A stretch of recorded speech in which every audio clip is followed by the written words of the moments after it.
శ్రీకైవల్యపదంబు చేరుటకునై చింతించెదన్ లోకరక్షైకారంభకు భక్తపాలన కళా సంరంభకున్ దానవోద్రేకస్తంభకు కేళిలోల విలసదృగ్జాల సంభూత నానాకంజాత భవాండ కుంభకు మహానందాంగనాడింబకున్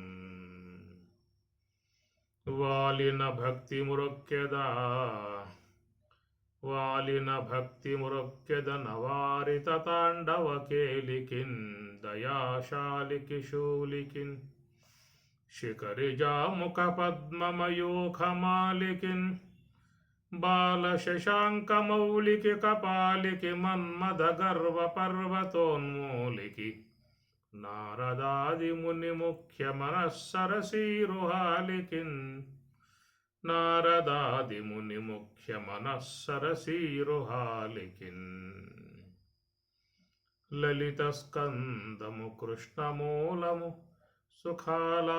సుఖాలాపాభిరామంబు మంజులతాశోభితమున్ సువర్ణ సుమనస్సుజ్ఞేయమున్ సుందరోజ్వల వృత్తంబు మహాఫలంబు విమల వ్యాసాలవాలంబు నైవెలయు భాగవతాఖ్య కల్పతరుర్విన్ సద్విజశ్రేయమై భాగవతాఖ్య కల్పతరుర్విన్ సద్విజశ్రేయమై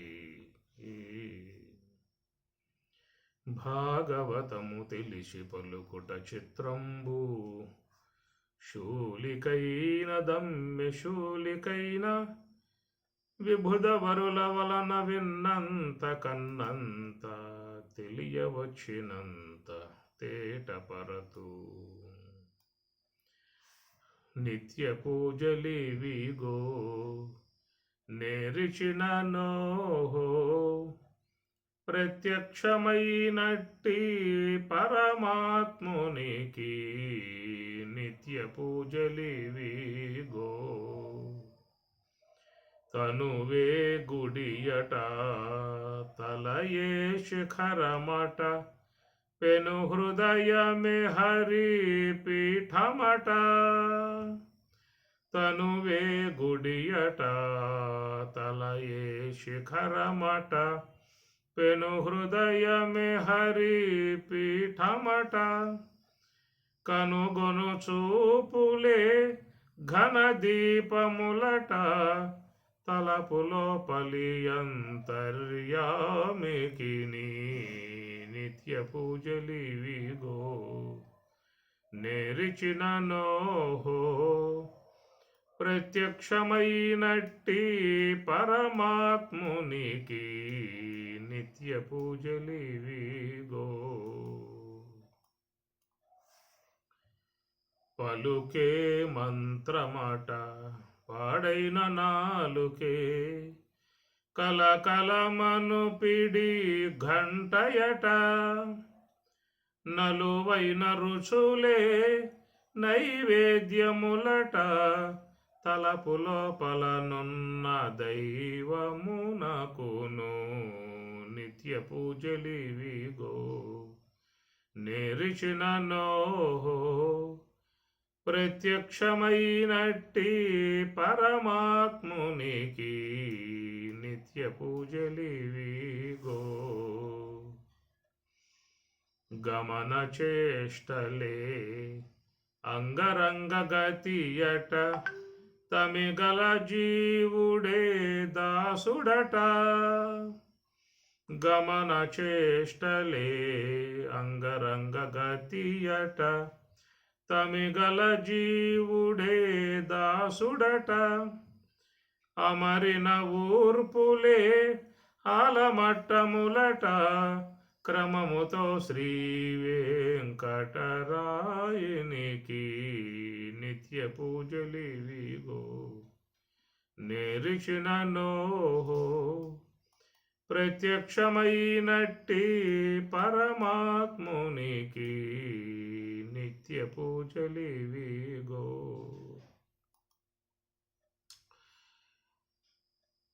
కృష్ణం కమలపత్రాక్షం పుణ్యశ్రవణకీర్తనం వాసుదేవం జగద్యోనిం నౌమి నారాయణం హరిం నౌమి నారాయణం హరిం. భాగవతము కృష్ణాష్టమి వేడుకలను పురస్కరించుకుని స్వామివారి విశేషాలను ముచ్చటించుకుంటూ ఉన్నాము.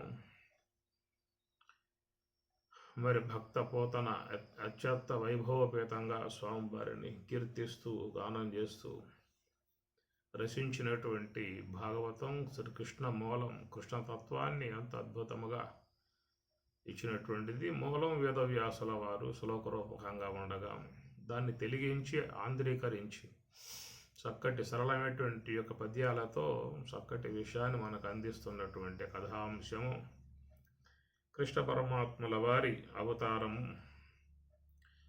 మహాత్ములు అవతరించి ఉన్నప్పుడు వారి యొక్క గొప్పతనాలను తెలుసుకోవటం కొద్ది మందికి మాత్రమే కనబడుతుంది. మన కాలంలో ఎంతోమంది మహాత్ములు, శ్రీ స్వరాజ్యాశ్రమ పూజ్య మహాత్ములు లక్ష్మణార్యులు ఎంత గొప్ప జ్ఞానాన్ని లోకానికి దాపరికం లేకుండా అందించినటువంటి మహానుభావులు. అట్లా రమణ మహర్షుల వారు, మలయాళ స్వాముల వారు, వివేకానంద, రామతీర్థ, తోతాపురి, యాజ్ఞవల్కి, వశిష్ఠుడు ఇత్యాది మహాత్ములందరూ కూడా అవతరించిన కాలంలో వాళ్ళను కొద్దిమంది గుర్తించే విధానం ఉంటుంది. గుర్తించి వారిని సేవించినటువంటి వారు తరించటం జరుగుతుంది. చాలామందికి కూడా దాని మీద దృష్టి ఉండదు. కొంత విమర్శనాత్మక భావం కూడా ఎక్కువగా ఉంటుంది. రమణ మహర్షుల వారు వారి కాలంలో ఎంతోమంది ఆయన సేవించినప్పటికీ కూడా ఆయన్ని విమర్శిస్తూ ఆయన్ని దూషిస్తూ ఉండేవాళ్ళు కూడా ఉన్నారు. అట్లా మరి ఇటీవల కాలంలో మన హయాములో షిరిడి పుడపర్తి సాయిబాబా, ఆయన కూడా దివ్య శక్తులు, దివ్య జ్ఞానము, ఎన్నో మహిమాన్వితమై ఉన్నటువంటి విశేషాలు ఉన్నటువంటి ఆయన కాలంలో ఎంతమంది ఆయన సేవించి ఉంటారో అంతకంటే 10 రెట్ల మంది ఆయన్ని ఎప్పుడు దూషించేవారు, విమర్శించేవారు. పత్రికలలో కూడా ఆయన గురించి చాలా విపరీతంగా విమర్శలు వచ్చాయన్నమాట. అయితే అక్కడ విద్యార్థులుగా ఉన్నటువంటి ఆయన ఆశ్రయంలో ఉండి ఆయన యొక్క ఆశ్రయంలో ఉండి భోంచేస్తూ ఆయన యొక్క అనుగ్రహంతో అభివృద్ధి అయ్యేటువంటి వాళ్ళే కష్టగట్టి ఆయన చంపటానికి కూడా ప్రయత్నం చేసిన విధానము. ఈ ప్రకారంగా చూస్తే మరి ఆ మహాత్ములు ఉన్న కాలంలో కొద్దిమంది ఆయన్ని గుర్తించిన వాళ్ళు ఉంటారు. శంకరాచార్యుల వారి ఆ కాలంలో కూడా ఆయన్ని గుర్తించి, ఆయన దివ్యత్వాన్ని గుర్తించి, ఆయనకు సరైనటువంటి చక్కగా ఆయన సేవలు చేసి ఆదరించి అనుగ్రహం పొందినటువంటి వాళ్ళు చాలా కొద్దిమంది ఉంటారు. ఎక్కువ మంది ఆయన కూడా విమర్శించడం, ఆయన్ని దూషించడం, చంపటానికి కూడా శంకరాచార్యుల వారిని ఎంతోమంది ప్రయత్నం చేశారు. కాపాలికలు లాంటి వాళ్ళు ప్రయత్నం చేశారు. ఇట్లా చూస్తే మనం మహాత్ములుగా పిలువబడేటువంటి వారు చాలా సమస్యలు ఎదుర్కోవటం, చాలా ఇబ్బందులు పడటం, చాలా విమర్శలకు గురి కావటం, ప్రమాదాలకు కూడా అంచుల దాకా పోయి రావటం చూస్తూ ఉంటాం. సాక్షాత్తు శ్రీమన్నారాయణుడు అవతారము అని వేణువులో కొనియాడేటువంటి విధానం, సకల శాస్త్రములు పొగిడే విధానంగా ఉన్నటువంటి కృష్ణ పరమాత్మ. ఆయన మీద అంతమంది శత్రుత్వాలని చెప్పు నా కాలంలో. కంసుడు కానీ, జరాసంధుడు కానీ, కాలయవనుడు కానీ, శిశుపాలుడు, దంతవక్తుడు, ఇలాగా ఎంతోమంది ఆయన మీద కష్టగట్టి ఆయన ఎట్లా ఆయన సంపాలనేటువంటి విధానంగా ప్రయత్నం చేసిన వాళ్ళు ఉన్నారు. ఎంతో భక్తిభావంతో ఆయన్ని సేవించి ఆయన అనుగ్రహానికి పాత్రులై దివ్యత్వమును పొందినటువంటి వాళ్ళు ఉన్నారు. ఇది అనాదిగా వస్తున్న విధానం ఎప్పుడు కాదు, రాముడి కాలం నుంచి ఈ ప్రకారంగా ఎంత గొప్ప మహిమాన్వితమైనటువంటి యొక్క శక్తి కలిగి ఉన్నా, ఆధ్యాత్మికత కలిగి ఉన్నా, ఓ పక్క మరి గుర్తించి ఆయనను సేవించే వాళ్ళు ఉంటారు. ఒక పక్క ఆయన్ని విమర్శిస్తూ దూషించేటువంటి వాళ్ళు ఉంటారు. ఈ లోకంలో వెలుతురు చీకటి 2 ఉన్నట్లుగా, జ్ఞానము అజ్ఞానం 2 ఉన్నట్లుగా, మరి మరి భక్తి భావంతో సేవించే వాళ్ళు ఉంటారు, ద్వేషభావంతో విమర్శించే వాళ్ళు ఉంటారు. అలాంటి విధానమే మనం ఇక్కడ కృష్ణ పరమాత్మ ఆయన చిన్నప్పటి నుంచే శత్రుత్వాలతో ఎదుర్కొంటూ వస్తున్న విధానం. ఆయన భగవంతుడు కాబట్టి, సర్వేశ్వరుడు కాబట్టి అన్నిటినీ కూడా సమర్థవంతంగా ఎదుర్కొంటూ ఆయన అన్నిటినీ కూడా జయించుకుంటూ ముందుకు వస్తున్నాడు అని చెప్పనంటే ఆయన భగవదవతారం కాబట్టి ఆ ప్రకారంగా అలాంటి గొప్ప రాక్షసులై ఉన్నటువంటి వాళ్ళందరినీ కూడా మరి తుదముట్టించి ఆయన నిలబడగలిగాడు అని చెప్పనంటే ఆయనలో ఉన్నటువంటి దివ్యత్వం, భవ్యత్వం. అట్లాగా సామాన్య మానవులై ఉన్నటువంటి వాళ్ళకి జీవితం అనుకోకుండా వచ్చిపడేటువంటి సమస్యలు, బాధలు, దుఃఖాలు చాలా ఉంటాయి. ఎట్లా భగవంతుడు కృష్ణ పరమాత్మని ఎదురుగా ఆయన అటాక్ చేసి ఆయన ఎదిరించి ఆయనతో వైరాన్ని పెంచుకుని ఆయన హింసించలేటువంటి భావనకి ఎట్లయితే వచ్చాయో అట్లాగా సామాన్య మానవులు కూడా జీవితంలో అనుకోకుండా వచ్చిపడేటువంటివి, కోరకుండా వచ్చిపడేటువంటివి, అకారణంగా వచ్చిపడేటువంటి అనేక సమస్యలు ఉంటాయి, బాధలు ఉంటాయి, దుఃఖాలు ఉంటాయి. ఆనాడు కృష్ణ పరమాత్మకే వచ్చాయని చెప్పని కాదు, అది లోకంలో మానవ దేహం ధరించిన ప్రతి ఒక్క వ్యక్తికి వచ్చేటువంటి.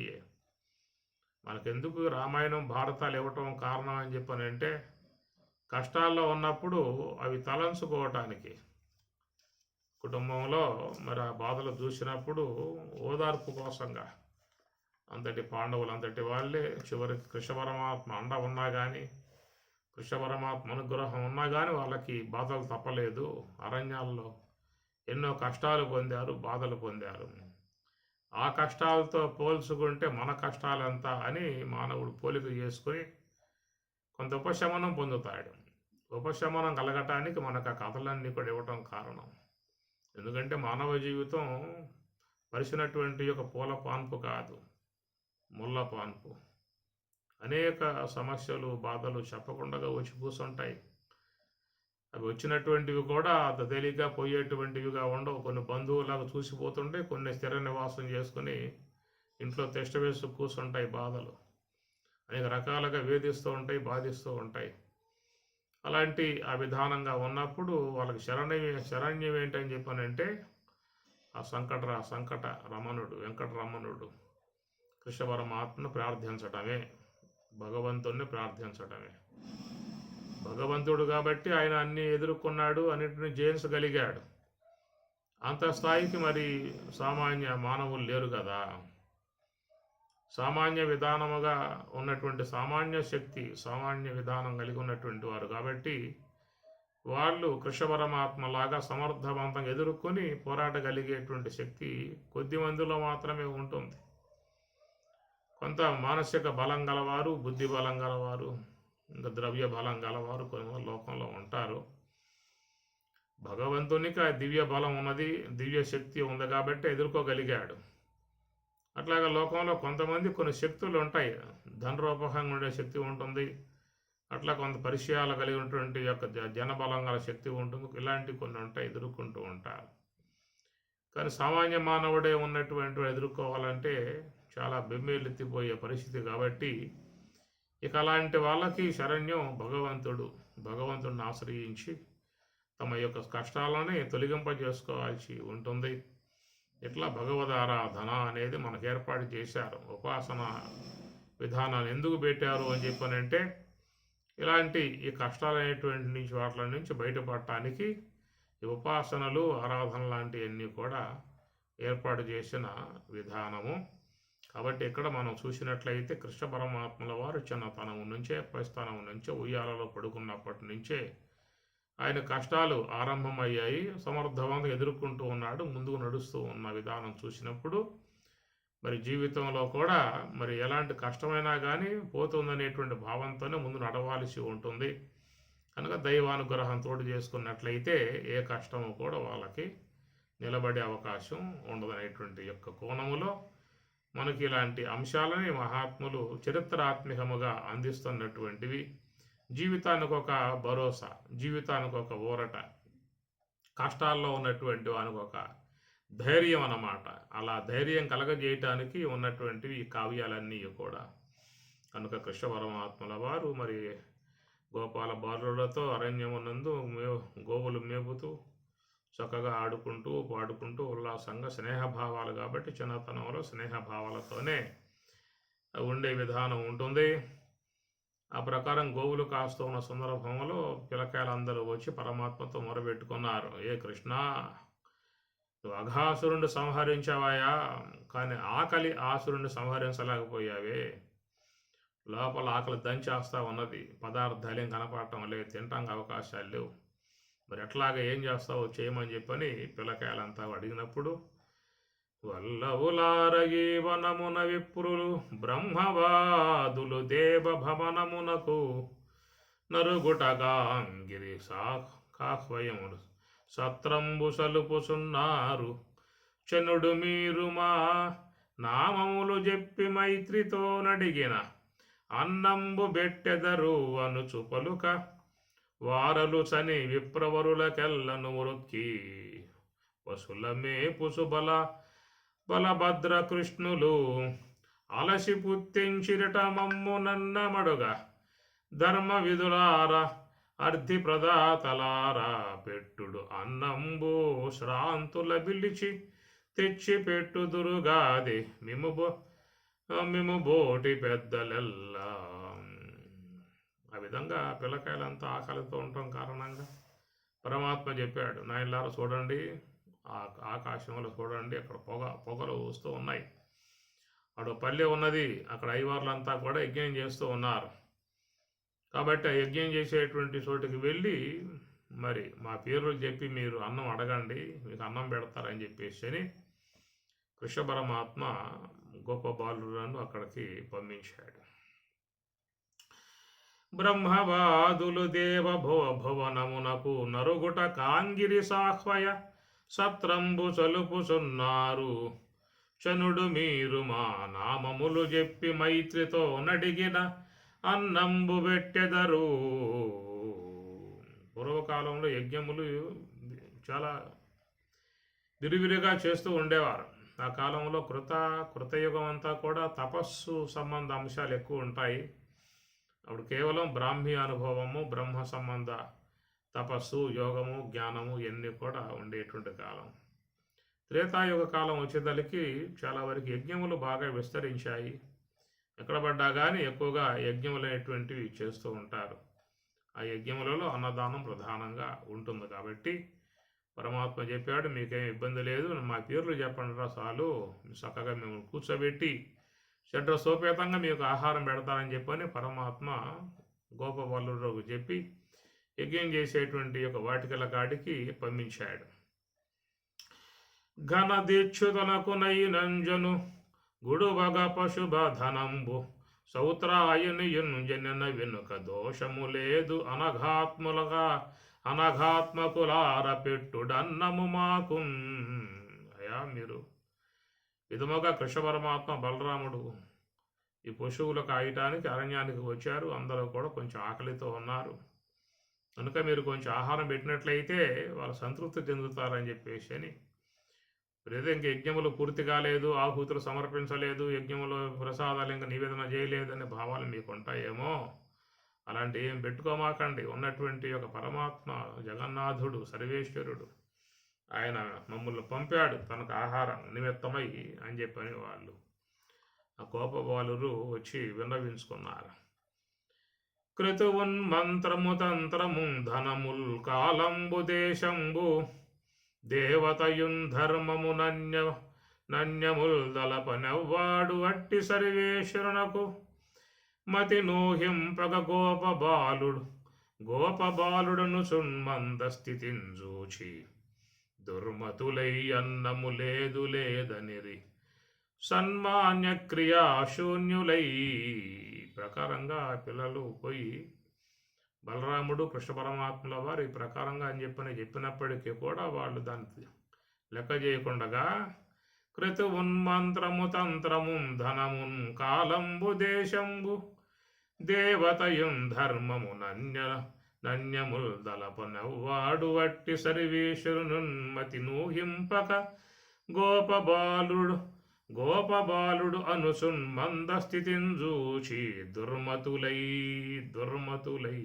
లెక్కలేనితనంగా ఉన్నటువంటి యొక్క పరమాత్మ లోకంలో అవతరించాడు. ఆయనకు దివ్యత్వమును గుర్తించకుండా క్రతువున్ మంత్రము తంత్రము ధనములున్ కాలంబు దేశంబు దేవతయున్ ధర్మమున అన్యముల్ దలపనెవ్వాడు వట్టి సర్వేశ్వరుండు సాక్షాత్ భగవంతుడే మానవ రూపముగా విశ్వంలోకి ఆయన ఆవిర్భవించిన విధానము ఆయనే. క్రతువున్ మంత్రము తంత్రము ధనములున్ కాలంబు దేశంబు దేవతయున్ అన్నీ కూడా ఆయనే, అన్ని రూపాలు ఆయనే.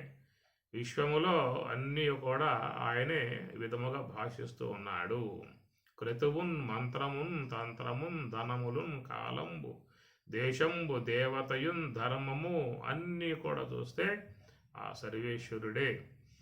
అలాంటి ఆయనే తనకు ఆకలిగా ఉన్నది అన్నం పెట్టండి అని చెప్పని విధానముగా పిల్లలను పంపిస్తే మందస్థితిని చూసి దుర్మతులై అన్నము లేదనిరి సన్మాన్యక్రియ శూన్యులై కనీసం అరే నాయనదారు ఏదో అన్నం అని చెప్పిన వచ్చారు, మీరు అంతా కూడా యజ్ఞం చేస్తూ ఉన్నాము, యజ్ఞం కాస్త పూర్తిగానే ఉండి పెడతామని చెప్పని మాట అనొచ్చు. అంత లెక్క లేకుండా వాళ్ళని దండించాల్సినటువంటి యొక్క అవసరం లేదు. కానీ వాళ్ళు ఏంటంటే ఆ విధముగా వీళ్ళ అప్పటి కాలంలో కొంత ఈ కుల సంబంధమై ఉన్నటువంటి వ్యవహారం బాగా ఉండేది. మేము అగ్రగణ్యులము, మీరంతా కూడా హీనంగా ఉన్నటువంటి వారు అనే భావాలు కూడా కొంత అలలో ఎక్కువగా పనిచేసేటువంటివి. కాబట్టి ఈ ప్రకారంగా మరి భగవంతుని యొక్క పేరు చెప్పినప్పటికీ కూడా సన్మాన్య క్రియాశూన్యులై ఎలాంటి గౌరవభావమే లేకుండా చాలా హీనముగా వాళ్ళను భావించి అందరిని కూడా తరింగొట్టారు. అక్కడి నుంచి పొమ్మని చెప్పేసేసారు. ఆ ప్రకారంగా పొమ్మని చెప్పి తరింగొట్టేసిన తర్వాత అంత గోపకులు నిరాశులై వచ్చి ఎరింగించిన హరిలౌకికానుసారి ఎగుచూ ఆ పిల్లకాయలంతా వచ్చారు. అయ్యా ఎందుకు మమ్మల్ని పంపడం అనవసరంగా, వాళ్ళు ఏమైనా పెడతారా ఇంకేమైనా ఉన్నదా, మీ పేర్లు చెప్పామయ్యా, చెప్పినా కానీ వాళ్ళు ఏమాత్రం మాకు ఆహారం పెట్టకుండా పంపించి వేశారు అని చెప్పని పైగా అవమానం చేసి తిట్టి పంపించేశారని చెప్పేసి అని ఆ ప్రకారం బాలురు వచ్చి కృష్ణ పరమాత్మతో మొరబెట్టుకొనగా గోవుల మేపుసు నాకుని గోవిందుండన్నమడిగి కొని రండని మమ్మీ వేలను గుర్తించను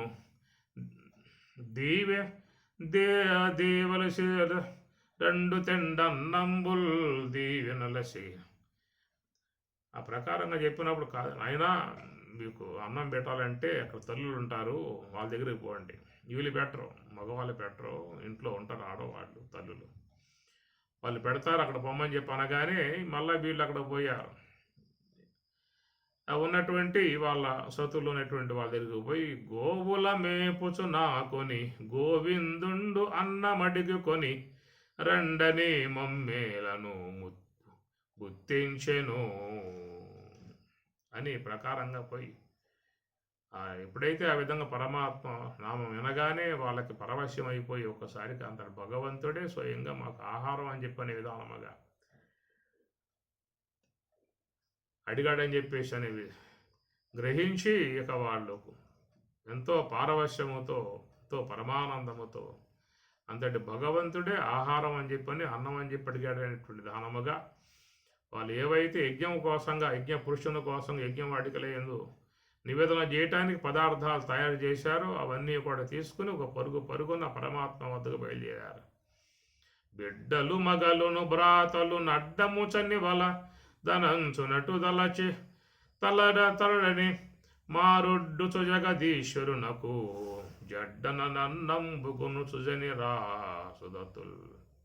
బిడ్డలు మగలును బ్రాతలు నడ్డము చని వలదనుంచునట్టు దలబడి బిడ్డలు భర్తలు అందరూ కూడా ఎక్కడికి పోతున్నారు, ఏమిటి మీ పరుగు ఏమిటి, ఏంటి పాత్రలు ఏమిటి, ఎందుకు ఎక్కడ పట్టుకుపోతున్నారు అని చెప్పి వాళ్ళు అడ్డుపడ్డా కానీ లెక్క చేయకుండా పాత్రలన్నీ కూడా తీసుకుని వాళ్ళ పదార్థాలు తీసుకుని పరమాత్మ వద్దకు చక్కగా పరుగులు తీసుకుంటూ వచ్చేస్తూ ఉన్నారు.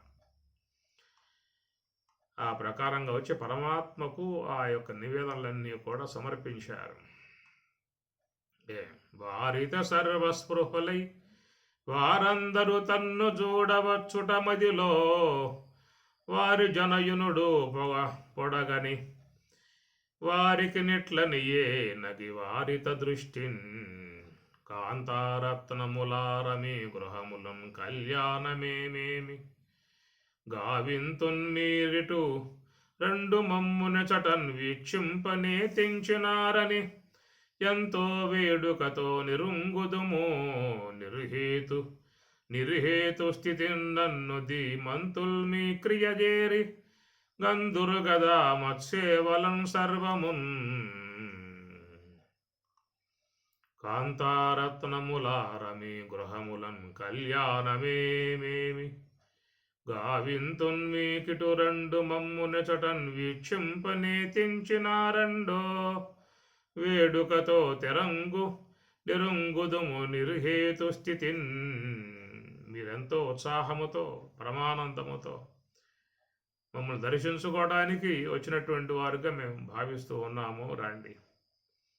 వేడుకతో నిరుంగుదుము నిర్హేతు స్థితిన్ నన్ను ధీమంతుల్ మీ క్రియజేరి కందురు గదా మత్సేవలను సర్వమున్. విధముగా ఎంతోమంది మమ్మల్ని సేవించేవాళ్ళు పూజించే వాళ్ళు ఉన్నారు.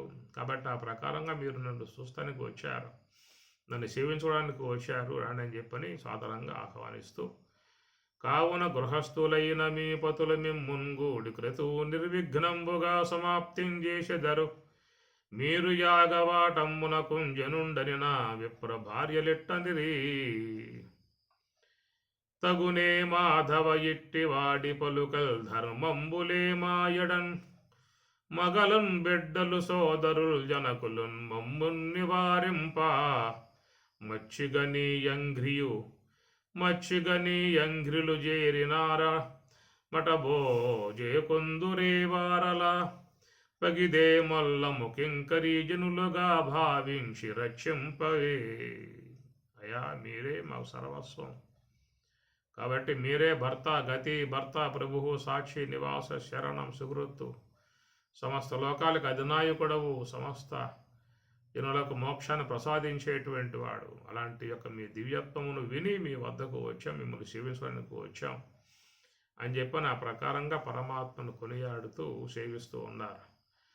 నా సమీపమునున్నారంచు నలుగురు బంధువులు భ్రాతలు పతులు సుతులు మిమ్ము దేవతలైన మెత్తురంగనలారా నా దేహ సంగంబు నరులకెల్లా. దేవతలు కానీ లోకములు అందరూ కూడా నా యొక్క సందర్శనమును కోరుకుంటూ ఉన్నారు, నన్ను సేవించడానికి ఉత్సుకతను చూపిస్తూ ఉన్నారు, నా యందే భక్తి కలిగి ఉన్నారు. కనుక నన్ను సేవించడానికి మీరు అందరూ కూడా రావటం మీ యొక్క భాగ్యము అని చెప్పినంటూ పరమాత్మ మానసంబులు నాయందు మరుగజేసి నన్ను చేరదరట మీద నమ్ముడనుసు పలికి వారులు తెచ్చిన భక్షనాదులు ఆప్తవర్గంబుతో హరి ఆరగించే. మానసంబులు నాయందు మరుగజేసి, ఎవరైతే తన మనసులను నాయందు లగ్నపరచి నాయందే మనసును పెట్టి నన్నే స్మరిస్తూ ధ్యానిస్తూ పూజిస్తూ, మానసంబులు నాయందు మరుగజేసి నన్ను చేరదరట మీద నమ్ముడనుసు పలికి వారలు తెచ్చిన భక్షనాదులు ఆప్తవర్గంబుతో హరి ఆరగించే. ఆ విధముగా మరి వాళ్ళు భక్తిభావంతో ఏ యొక్క పదార్థములు పరమాత్మకు నివేదన చేయటానికై తీసుకొచ్చారో అవన్నీ కూడా పరమాత్మ స్వయముగా ఆరగిస్తూ తన స్నేహితులకు కూడా సమర్పించాడు. అందరూ కూడా తృప్తిగా అట్లను ఆరగించినటువంటి, సేవించినటువంటి, భుజించినటువంటి విధానం పరమేశ్వరార్పణంబుగా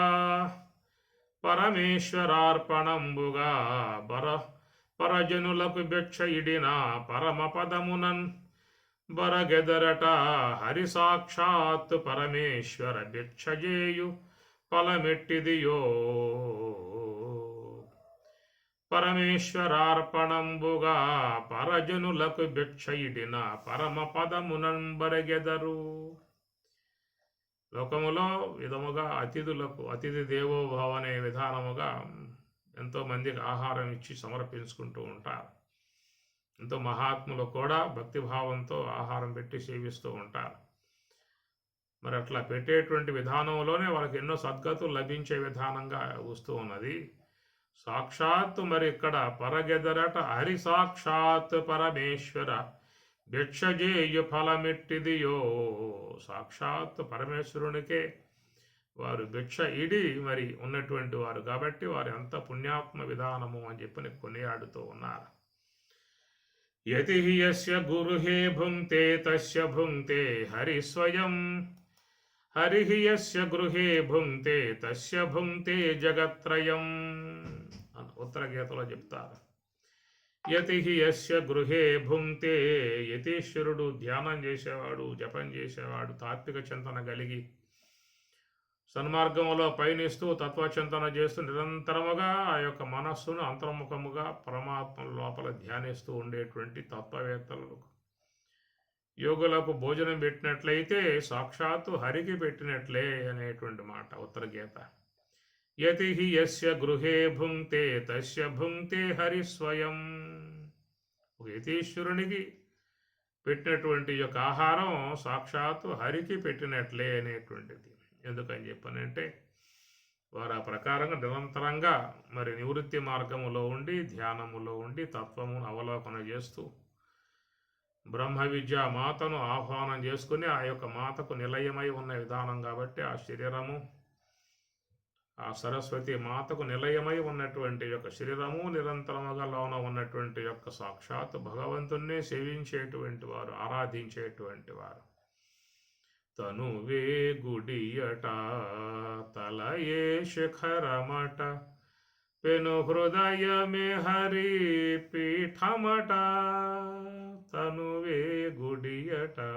తనువునే గుడిగా దేవాలయముగా చేసుకుని లోన ఉన్నటువంటి దేవదేవుని నిరంతరంగా సోహం యొక్క సూత్రం ద్వారా ఆరాధిస్తూ లోపల ఉన్న దేవునిని సేవిస్తూ భజిస్తూ ఆయన అనుసంధానం చేస్తూ ఉండేటువంటి విధానంగా నిర్మల మనస్కులై నిశ్చల మనస్కులై నివృత్తి మార్గంలో పయనిస్తూ ఉన్నటువంటి వారు సరస్వతి అమ్మవారిని ఆపోసనం పెట్టి సరస్వతి అమ్మవారి నిలయమై ఉన్నటువంటి హృదయపీఠం కనుక అలాంటి యతి యస్య గృహే భుంక్తే. అలాంటి యతీశ్వరులకు పెట్టేటువంటి యొక్క భోజనం సాక్షాత్తు భగవంతునికి పెట్టినట్లే అన్న. హరి యస్య గృహే భుంక్తే తస్య భుంక్తే జగత్రయం.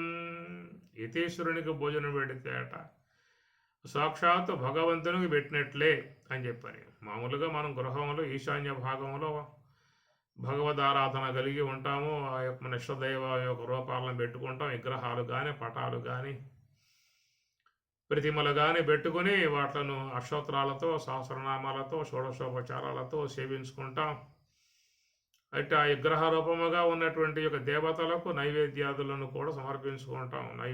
నివేదనలు చక్కెర పొంగలి, ద్యోదనము, పులిహోరలు, పండ్లు గింట్లు మొత్తం పెట్టి ఆ విధంగా సేవిస్తాం. కనుక మరి అక్కడ దేవతారాధనగా ఉన్నటువంటి సాక్షాత్తు దేవదేవుడుగా మనగా ఆ దేవుడే దేహరూపముగా నడిచి వచ్చినటువంటి విధానముగా ఉన్నటువంటిది కాబట్టి తత్వవేత్తలు, జ్ఞానులు, యోగులు, మహర్షులు వారు నడిచి వచ్చేటువంటి యొక్క దేవతలు కంచి పరమాచార్య స్వాముల వారిని నడిసే దేవుడు అని చెప్పని అంటారు. అట్లాగా మరి ఉన్నటువంటి వారిని సేవించటం అని చెప్పనంటే మరి నిజమైనటువంటి అది సేవ నివేదన అన్నమాట. మనమేదో ప్రతిమను పెట్టి పటమును పెట్టి విగ్రహాన్ని పెట్టి నాయన తిను తిను తిను యానాయ స్వాహ వదాయనాయ స్వాహ సమానాయ స్వాహ ప్రాణాయ స్వాహ మధ్య మధ్య పానీయం సమర్పయామి ఉత్తర పోషణం సమర్పయామి. మధ్య మధ్య పానీయం అని చెప్పనంటే భోంచేసేటప్పుడు కొంచెం పొలమారుతుంది, లేకపోతే గుట్ట కింద దిగదు, ముద్ద గొంతు పట్టేస్తుంది. కాబట్టి కొంత మధ్య మధ్యలో నీరు తాగాలని చెప్పేసి ఆ భావనతో మధ్య మధ్య పానీయం సమర్పయామి అని చెప్పననే మాట. ఆ ప్రకారంగా భావన చేస్తూ ఉన్నాం. మనం వండిన పదార్థాలు అక్కడ పటం ముందు పెట్టి, విగ్రహం ముందు పెట్టి స్వామివారు తీసుకున్నట్లుగానే భావన చేస్తూ ఉంటాం. కానీ ఇక్కడ చెప్పేటువంటి ఏ యొక్క యతులుగా, సాధువులుగా, పరివ్రాజకులుగా, బ్రహ్మ జ్ఞానులుగా, బ్రహ్మవేత్తలుగా ఉన్నటువంటి విధానం చూసినట్లయితే వాళ్ళు నడిచి వచ్చేటువంటి దేవుళ్ళుగా భావించేటువంటిది భారతీయ సంస్కృతి. కాబట్టి అలాంటి వారికి ఇచ్చేటువంటి పదార్థం సాక్షాత్ మరి భగవంతునికి పెట్టినట్లే, నివేదన చేసినట్లే. అది అక్కడైతే చూపిస్తాం, మన పూజా మందిరంలో అయితే వాళ్ళకి చూపిస్తాము. ఆ తర్వాత మరి పక్కన ఉన్నటువంటి వాళ్ళకి ప్రసాదముగా వాళ్ళకి పంచి పెడతాము. మనం కూడా కొంత తీసుకుంటాం. ఇది మామూలుగా జరిగేటువంటి విధానము. కానీ ఇక్కడ ఏంటంటే మరి మహాత్ములుగా ఉన్నటువంటి వారికి నివేదన చేయటం అని చెప్పనంటే నడిచి వచ్చిన దేవుడికి చేయటం. చతుర్విధా భజంతే మాం జనా సుకృతనోర్జున ఆర్తో జిజ్ఞాసురర్థార్థి జ్ఞానీ చ భరతర్షభ అని స్వామివారు కూడా నన్ను సేవించేటువంటి వారు నాలుగు విధాలుగా ఉన్నారని చెప్పని అన్నాడు. ఆర్తులు, అర్థార్థి, జిజ్ఞాసులుగా, జ్ఞానులుగా నలుగురు ఉన్నారు, నన్ను సేవిస్తూ ఉన్నారు. ఆర్తులు, ఆపద వస్తే వాళ్ళు భగవంతుని ప్రార్థించేవారు. ఆర్తులు, అర్ధార్థులు, ప్రయోజనం అపేక్షించి భగవంతుని ఆరాధించేవాళ్ళు. జిజ్ఞాసి, ముముక్షువు, మోక్షాపేక్షతో ప్రయత్నంలో ఉన్నటువంటి వాడు. జ్ఞానీచ, స్వరూప అనుభవాన్ని పొంది ఉన్నటువంటి వాడు.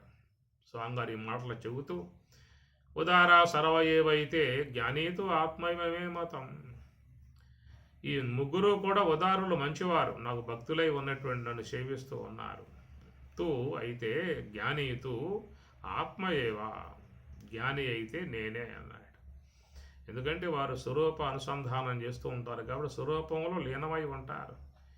మయ్యేవ మన ఆదస్వ మయి బుద్ధిం నివేశయ నివసిష్యసి మయ్యేవ అతవోర్ధ్వం న సంశయ. వారు భగవంతునికి నివేదన చేసుకున్నారు. మయ్యేవ మన ఆదస్వ, వాళ్ళ మనస్సునే భగవంతునికి నైవేద్యముగా సమర్పించేశారు. మై బుద్ధిం నివేశయ, ఆ బుద్ధిని కూడా నాయందే లయింపజేశారు. ఇట్లా మనస్సుని, బుద్ధిని నాలో సమర్పించేశారు.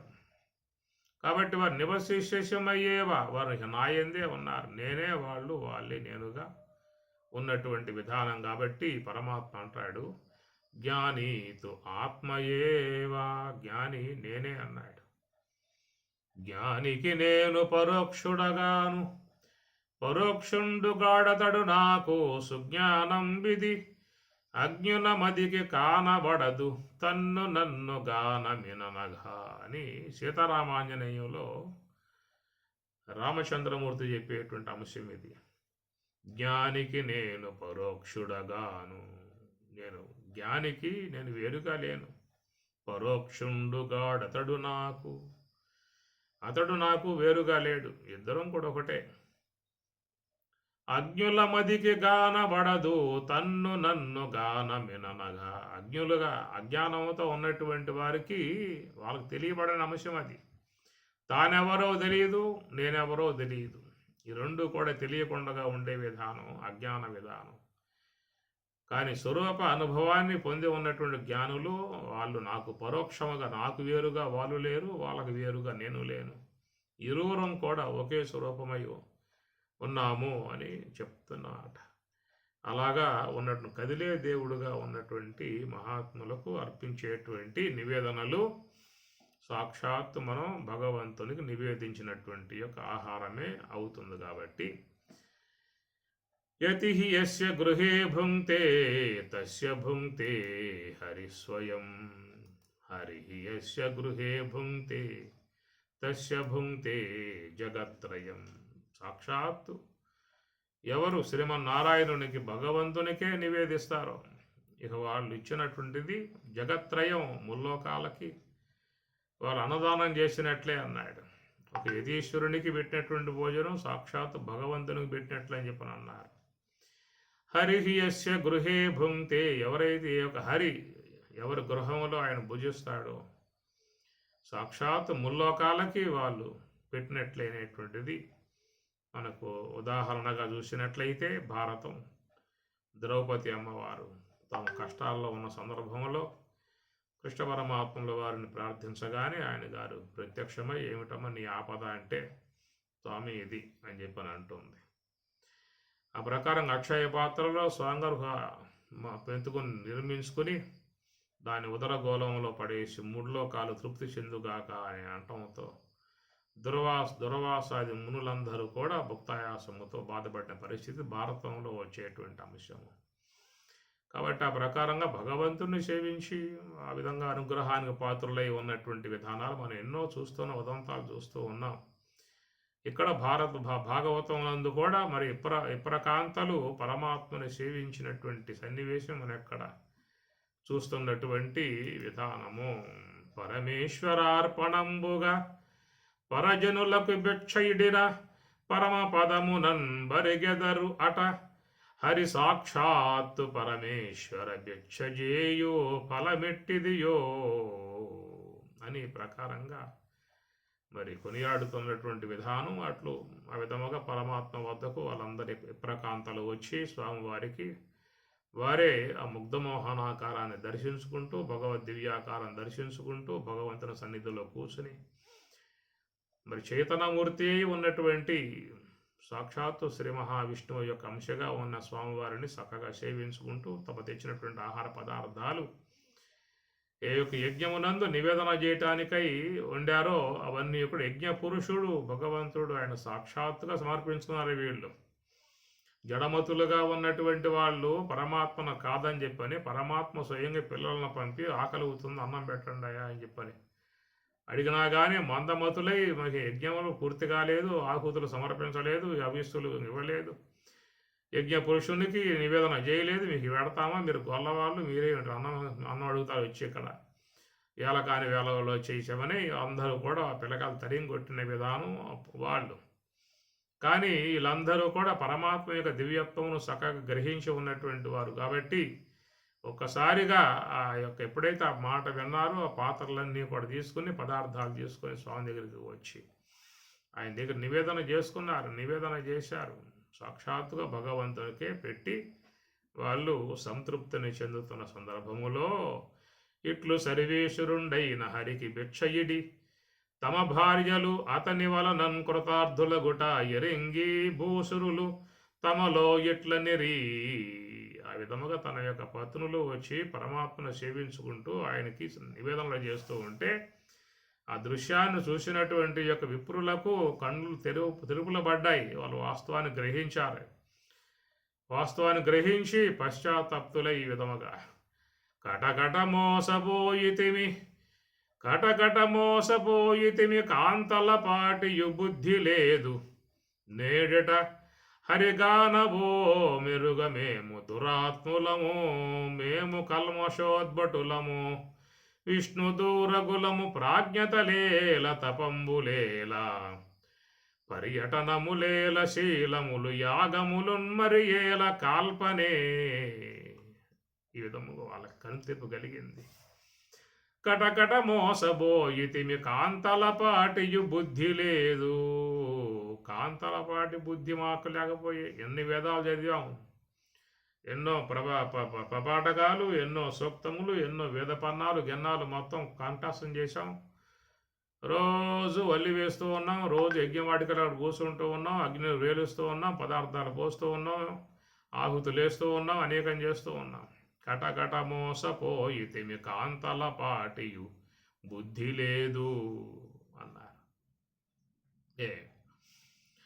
బుద్ధి లేదు నేడిట హరిగానబో నిరుగమేము దురాత్ములము కల్మషోద్భటులము విష్ణు దూరగులము ప్రాజ్ఞతలేల.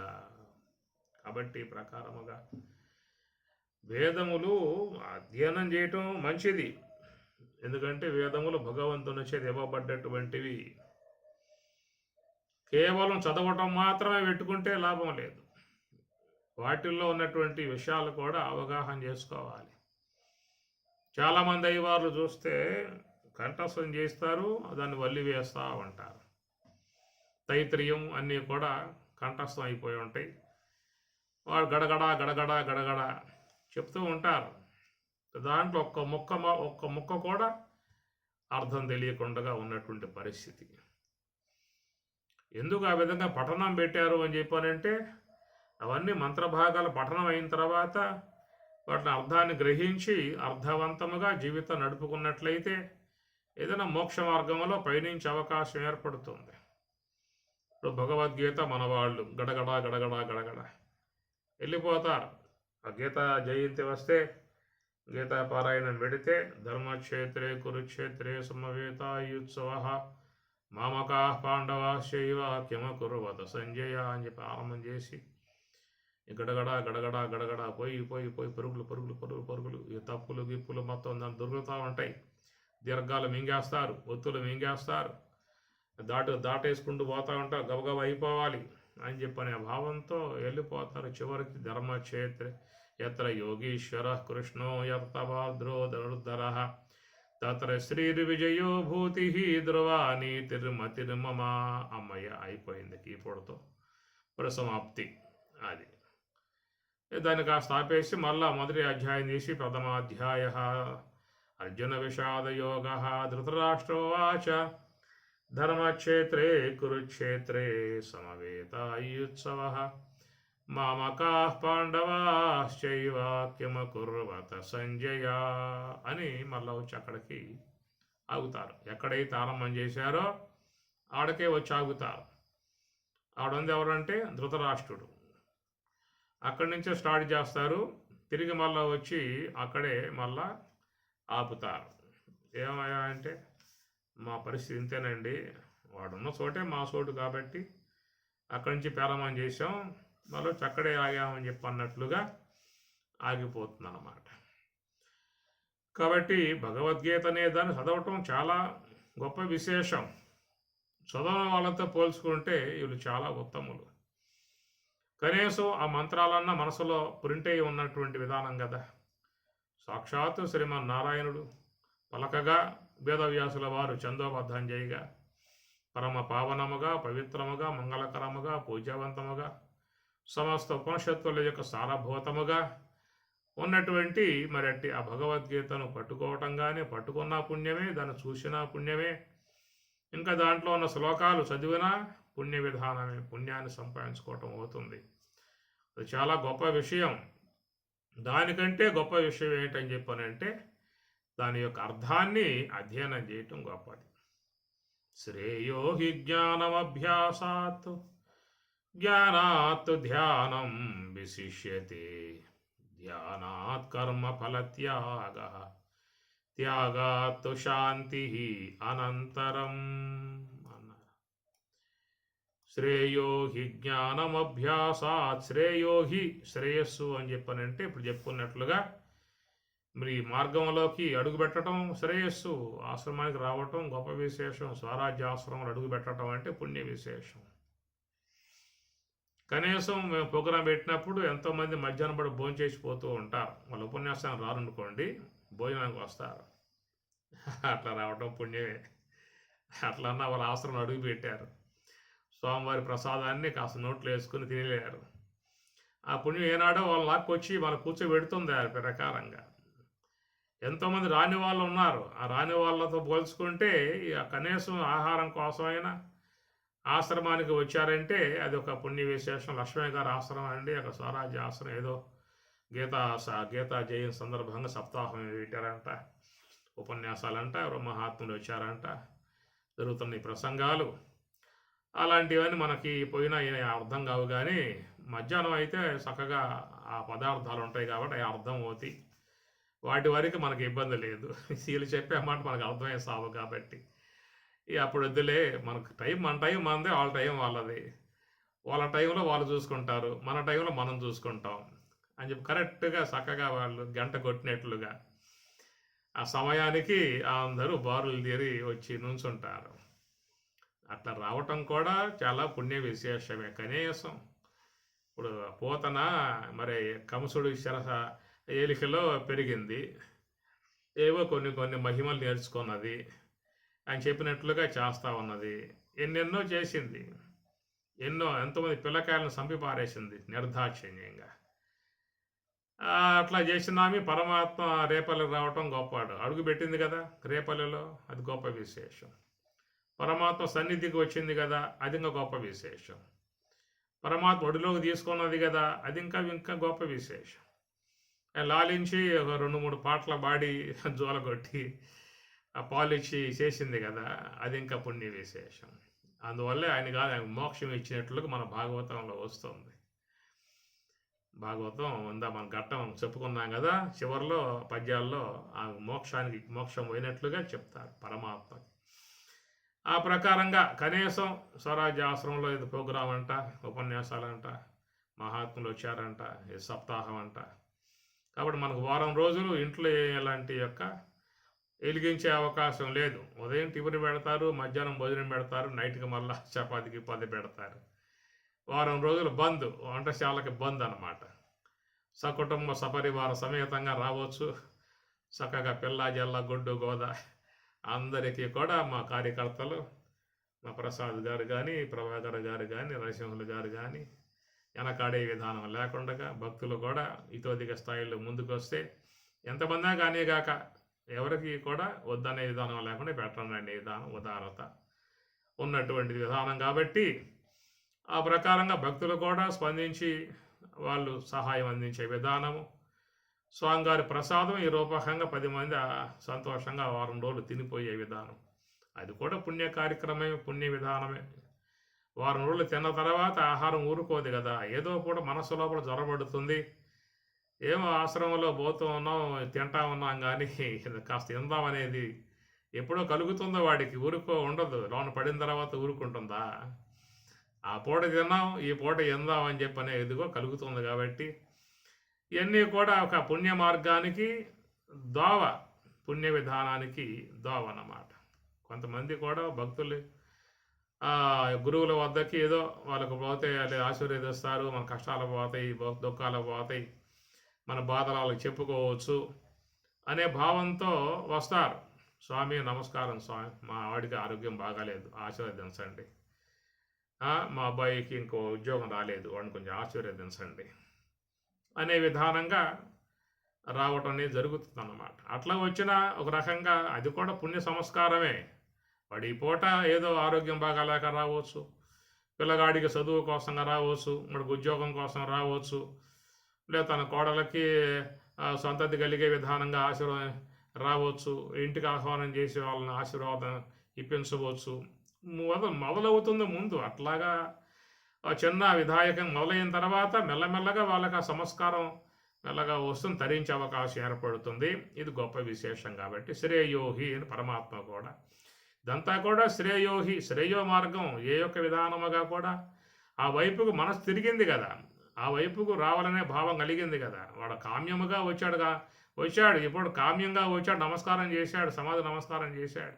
స్వామి మా కష్టాలు పోగొట్టు, మా ఇంట్లో శుభాలు కలగజేయి అనే విధంగా వాడు అడుగుపెట్టి ఏదో రకంగా మొక్కాడు. ఆ తర్వాత వాడే మరి ముముక్షత్వం కలిగే అవకాశం ఏర్పడుతుంది. అందరూ పరమాత్ముడు భగవద్గీతలో ఆర్తో జిజ్ఞాసుడు అర్థార్థి అన్నాడు. ఇటు ఆర్తునికి అర్థార్థికి మధ్యలో జిజ్ఞాసుని పెట్టాడు. జిజ్ఞాస అంటే ముముక్షత్వం అన్నమాట. ఈ పూట ఆర్తితో వస్తాడు, అర్ధార్థి వస్తాడు, చివరికి ముముక్షువుగా మారతాడు. ఆ ముముక్షత్వం ద్వారా మోక్ష మార్గంలో పోయే విధానం ఉంటుంది. కాబట్టి ఇవన్నీ అన్నిటిని క్రోడీకరించుకుని పరమాత్మ శ్రేయోహి, ఇది మంచిదయ్యా అన్నాడు. ఇలాంటి భావం కలగటం మంచిది, ఈ వైపుకు తిరగటం మంచిది, ఈ వైపుకు చూస్తాం మంచిది. ఇక్కడికి ఏదో పోతే ప్రసాదం పెడతారని చెప్పని రావటం మంచిది, అక్కడికి పోతే భోజనం పెడతారు ఆశ్రమంలో అని రావటం అది కూడా మంచిది. ఏదో రూపకంగా వాడు అక్కడ అడుగు పెట్టాడుగా లోపలికి, శ్రేయ. ఆ తర్వాత మెల్లగా వాడికి ఏమవుతాడు, శ్రేయో జ్ఞానం అభ్యాసం అవుతుంది. ఈ పూట ఈ ప్రకారంగా వచ్చినవాడు రేపటి రోజున వాడికి అక్కడి నుంచి ఇక వాడే చక్కగా వింటాడు. ఆ తర్వాత వాడే బోధకుడు కావచ్చు, వాడే చివరి ఆశ్రమం గురువు కూడా కావచ్చు, వాడే ఆశ్రమాలకు ప్రెసిడెంట్ కావచ్చు, అధ్యక్షులు కావచ్చు, అన్నీ కావచ్చు. ఇప్పుడు ప్రసాదం కోసం వచ్చినవాడు, ఏదో భోజనం కోసం వచ్చినవాడు. కాబట్టి ఆ ప్రకారంగా శ్రేయ, అలాంటి భావం రావడం శ్రేయస్సు అన్నాడు. ఆ తర్వాత శ్రేయోహి జ్ఞానం అభ్యాసాత్, జ్ఞానం అనే దానిని అభ్యాసం చేసే విధానంగా తర్వాత కాలంలో వస్తారని చెప్పేసి అని. ఎప్పుడైతే జ్ఞానాన్ని అధ్యయనం చేశాడో ఆ తర్వాత మళ్ళా స్వామి చేత ఒక ఉపదేశాన్ని పొంది, మంత్రోపదేశాన్ని పొంది ధ్యానంలో అడుగు పెడతాడు. జ్ఞానాన్ని ముందు అధ్యయనం చేస్తాడు. ఆ తర్వాత ధ్యానములో, జ్ఞానాత్ ధ్యానం విశిష్యతే, జ్ఞానం కంటే ధ్యానం ఆచరణాత్మకమై ఉన్నటువంటి మెడిటేషన్, నివృత్తి మార్గం అనేది అది శ్రేయస్సు అన్నాడు. జ్ఞానాన్ని అధ్యయనం చేయాలి, ఆ జ్ఞానం కంటే కూడా ధ్యానంలోకి పోవటం ఇంకో గొప్ప విశేషం అన్నాడు.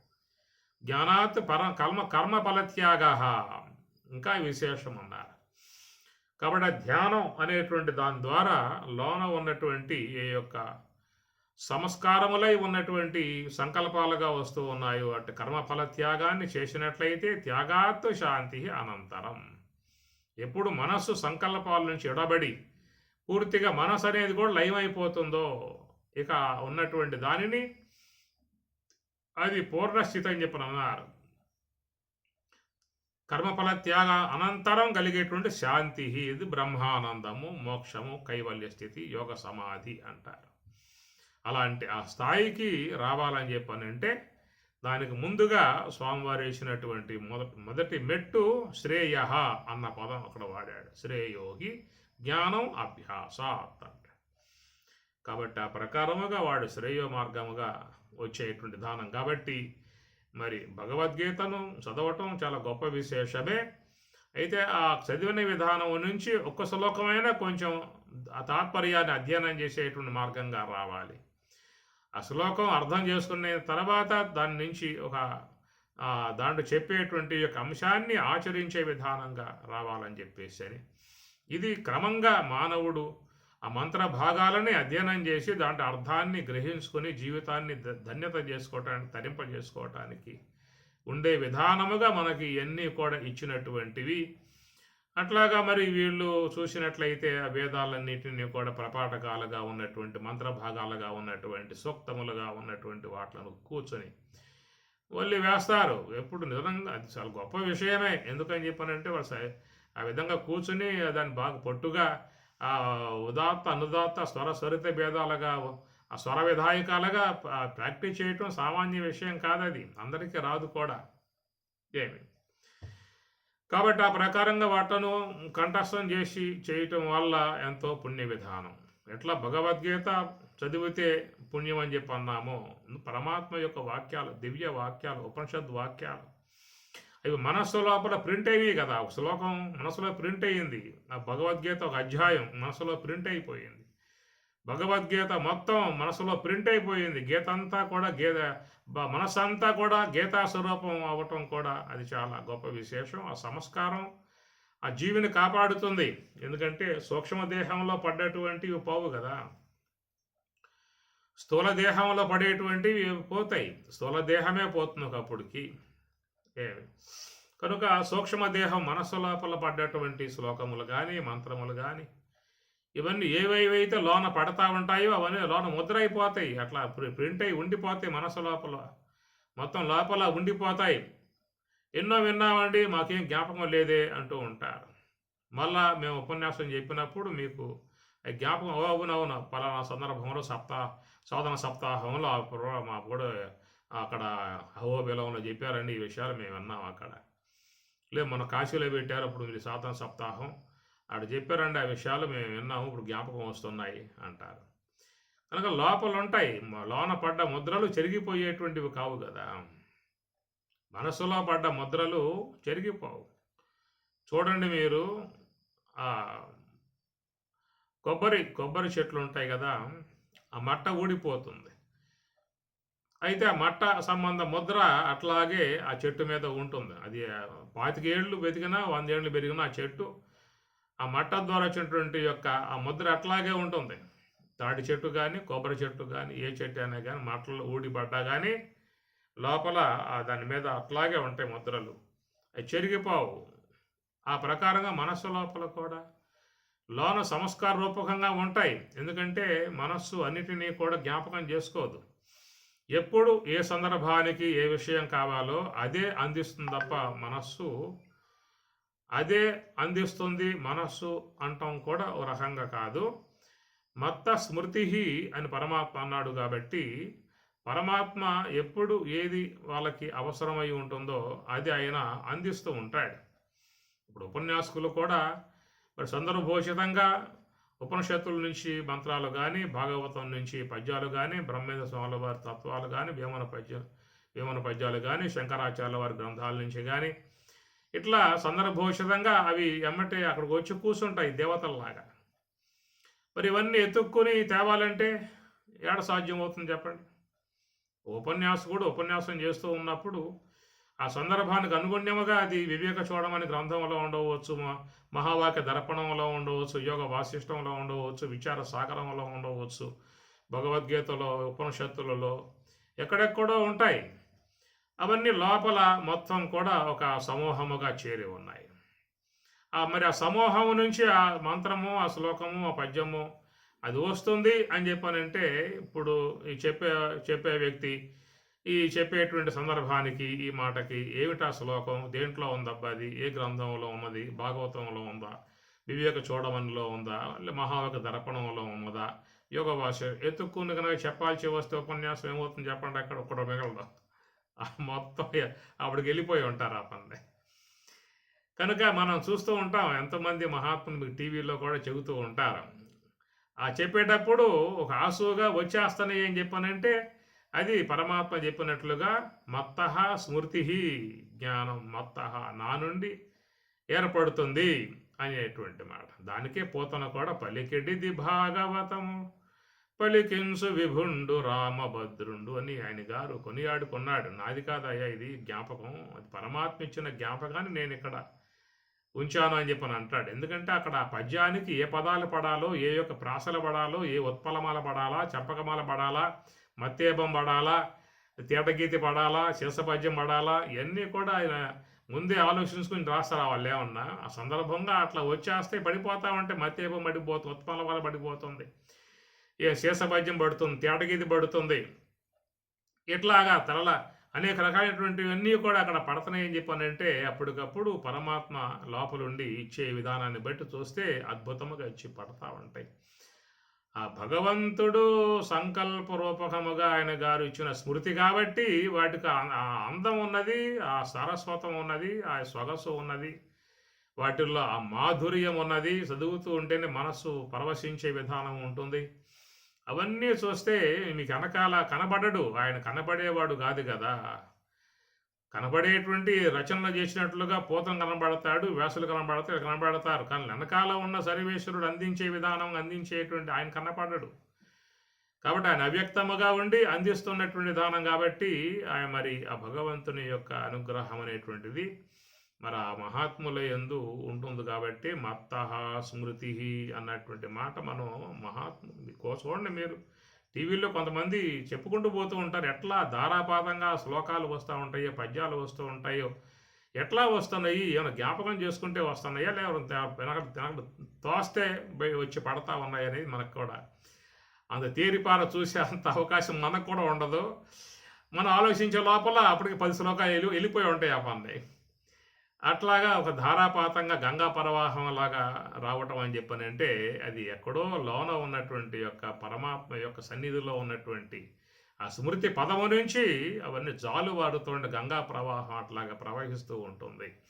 కనుక ఇలాంటి ఆ సంస్కారాన్ని మనస్సు లోపల ఎప్పుడూ కూడా నిశ్శబ్దం చేసుకోవాలి. అట్లా అయ్యవార్లు కూడా మరి పద్యాలు ఇవన్నీ కూడా వేదాలని మంత్ర భాగాలని అధ్యయనం చేస్తారు. కాబట్టి ఇక్కడ అధ్యయనం చేయటం చాలా గొప్ప విషయమే. దాంతోపాటు వాటి అర్థాలు కూడా గ్రహించుకోవటం మంచిది కాబట్టి ఇక్కడ వాపోతూ ఉన్నారు.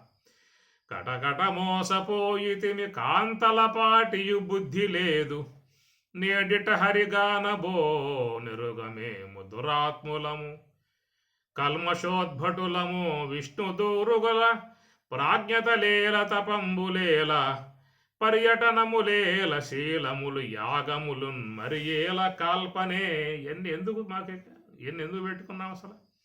ఎదురుగా సాక్షాత్తు శ్రీహరియే వచ్చి మాకు ఆకలి అవుతుందిరా, కొంచెం అన్నం పెట్టండి రా అని చెప్పానంటే కాదు కూడదు. మీ పెట్టం ఇప్పుడు మాకు ఎంత పనులు ఉన్నాయి, ఇక్కడ యజ్ఞం రాల్చాలి, అవిసులు సమర్పించాలి, ఇవన్నీ చాలా పనులున్నాయి. మీరు మీకోసం వండి పెట్టాం ఎక్కడైనా మీకేమన్నా వరచడానికి అని చెప్పి అన్న విధంగా తరిం కొట్టాం చివరికి. ఈ విషయం కాంతలు గుర్తించారు. వాళ్ళకి ఎలాంటి యొక్క శాస్త్రం లేకపోయినా, ఇలాంటి వేద మంత్రాలు రాకపోయినా వాళ్ళు గుర్తించారు. జపహోమధ్యయనంబులు తపములు వ్రతములను లేని తరుణులు హరి సత్కృప బడసిరి ఇన్ని గలిగియో జప చపలత బొందితిమి భక్తి సలుపమి నకట జపహోమాధ్యయనంబులు తపములు వ్రతములను లేని తరుణులు. ఎందుకంటే ఈ వేద పఠనం చేసేటువంటి అవకాశం వాళ్ళకి లేదు కదా. స్త్రీలకు వేదాధికారం లేదని చెప్పని వాళ్ళేం చదవకూడదు, మంత్రాలేం ఉచ్చారణ చేయకూడదు. అది కేవలం వీళ్ళు మాత్రం చేయాలన్నమాట.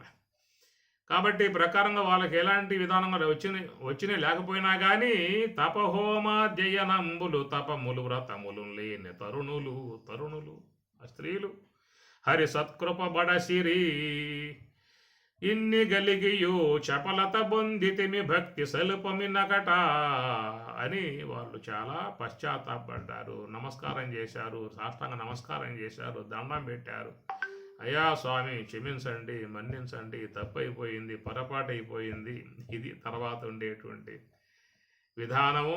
సరే, ఆ ప్రకారంగా మరి పరమాత్మ కృపకు వాళ్ళు కూడా పాత్రులయ్యేటువంటి క్రతువున్ ధర్మము మంత్రతంత్ర ధనములు కాలంబు దేశంబు దేవతయున్ వహ్నులు మేదినీసురులు ఎవ్వాడట్టి సర్వేశ్వరుడు ఈ చితి రక్షింపజనించినాడు ఎరుగక మా శ్రీ భర్తకున్ గర్తకున్ కుతలోద్ధర్తకు మేము మృక్కెదము రక్షోనాద సంహర్తకున్